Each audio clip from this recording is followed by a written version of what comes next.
If you guys are down to NBA breakdown, trade rumors, and everything that's interesting about the NBA, make sure to subscribe. And without further ado, let's get into it. Players that have to prove themselves in 2023.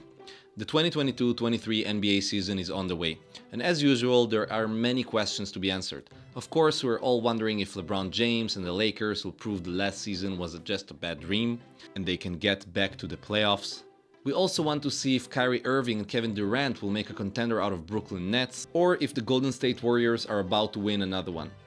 But at the same time, there are many questions regarding individual performances and particular players. There are many players who have been under the spotlight with high expectations both from their organizations and their fans, but they failed to deliver. In this video, we're about to see the top 5 players who have to prove themselves this season. Number 1, Russell Westbrook. Former MVP tops this list. He's coming off, least to say, a disappointing season with the Lakers. The 17 times All-Star saw Westbrook as the missing piece on their way to winning another one. But his performance last season was a real disaster. To make things clear, no one expected Russ to have another season averaging a 30-point triple-double, but the way he performed completely ruined his reputation. For the first time in 11 seasons, Westbrook averaged under 20 points per game while shooting only 44% from the field, less than 30% from deep, and 66% from the free throw line. Man, even though the numbers are pretty bad, I don't think they can describe fully how awful Westbrook was last year. He often missed the entire rim on open shots, made turnovers and bad decisions like he's a rookie, and lost the respect of his teammates. The Lakers were considering trading him and even took him out of closing lineups. If you guys remember this quote of him that he deserves to be in closing lineups, that he earned the right. I don't have to hit a benchmark. I shouldn't have to. I earned the right, to be in closing lineups. Well, you ain't doing it, man. The Lakers were considering trading him away, which can still happen during the season, but he's still on their roster for now. LA signed Patrick Beverley in the offseason, and knowing Russ's history with him, that can also be a problem. Even though we've all seen that they became best friends now, I don't buy it. 2 huge personalities in the same locker room, I'm just waiting for the explosion. This year, Russell Westbrook is playing not only for the Lakers, but also for his legacy. Number 2 is Russell Westbrook, old teammate twice, and another former MVP, James Harden. So when James Harden got to the 76ers, we all thought like, oh wow, the picture just changed in the Eastern Conference. But last season, sadly, did not make such a difference. Harden had his lowest scoring season in the past decade, and he didn't step up in the playoffs when Joel Embiid went down. We all have to admit that it wasn't exactly what we expected. It wasn't exactly MVP Harden. He was very focused on distributing the ball.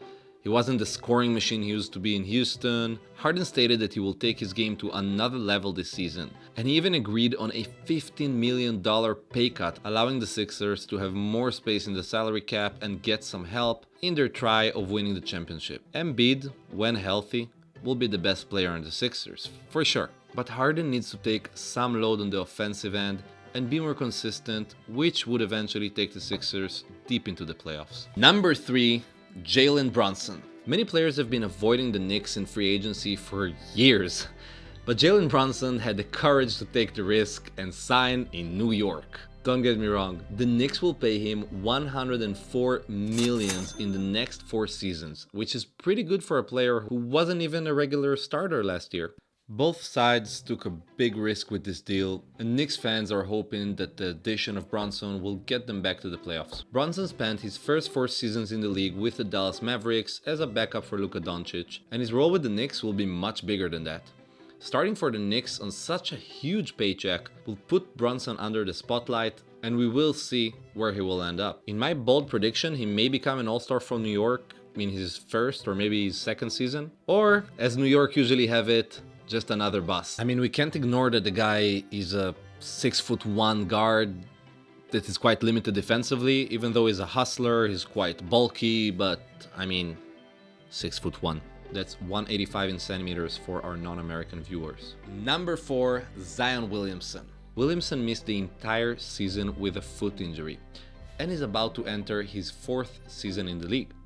Ja Morant, his rookie classmate, has been mentioned in MVP talks, and honestly, it would be hard to say right now that Ja Morant wouldn't be the right pick over Zion Williamson, but everything can change. It's his 4th season, and I mean, the sky's the limit for this guy. I mean, he got the hoops, hasn't been really shooting the threes as good as in his first game, but I mean, the guy is loaded in potential and can easily average 28, 10, and 8. He's still got the full package. He's athletic, he's a rim protector, he can shoot, he can defend.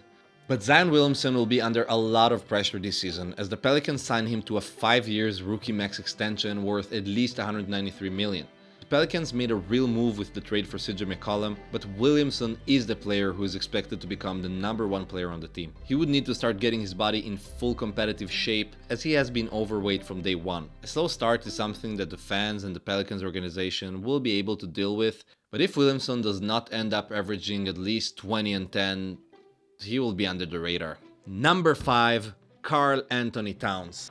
And KarlAnthony Towns has been one of the best players in recent years. With the Timberwolves signing him to a supermax deal, Cat made 3 All-Star appearances and took the Timberwolves back to the playoffs, but the expectations are much higher than that. He has proclaimed himself as the best shooting big in the league, and he has been playing out of the paint even though he is a center. Just to say, I've been a pretty big fan of Cat from day one. I mean, the guy, even though proclaiming himself the best shooting big in history, we know he's not, but he's somewhere up there. I mean, he's a great shooter. He can defend. He ended up not finishing, I think, even a single game in the playoffs because of foul troubles, and definitely that's something he has to work on. I mean, I don't think that's normal that your best player is getting fouled out 3 out of the last 4 games of the season, but yeah, that's Cat. We all love Cat. The Wolves made another move to allow him to do what he wants by trading for Rudy Gobert, who will take over a lot in the defensive end and allow Cat to be Cat, I guess. Now, Towns has a good lineup around him and Gobert, Anthony Edwards, and D'Angelo Russell, so there will be no excuses if the Wolves do not make noise in the postseason. Let me know in the comments below if you think there is someone that is under more pressure than the 5 players I just mentioned. I am super excited about next season, and I cannot wait to see what the league holds for us. One more thing that I find really interesting.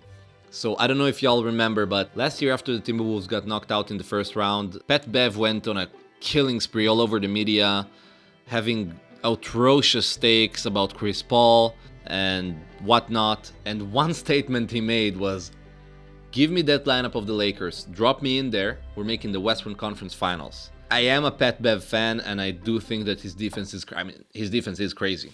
Let's talk stats. Second best defender in the league after Giannis. Put him on any player, they score the least.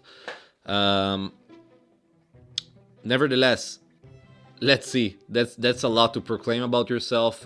Just the addition of himself alone to the Lakers will make them get to the Western Conference Finals. I mean, I don't know. My prediction is if the Lakers are 4th or 5th in the West, you get LeBron in the playoffs, anything can happen.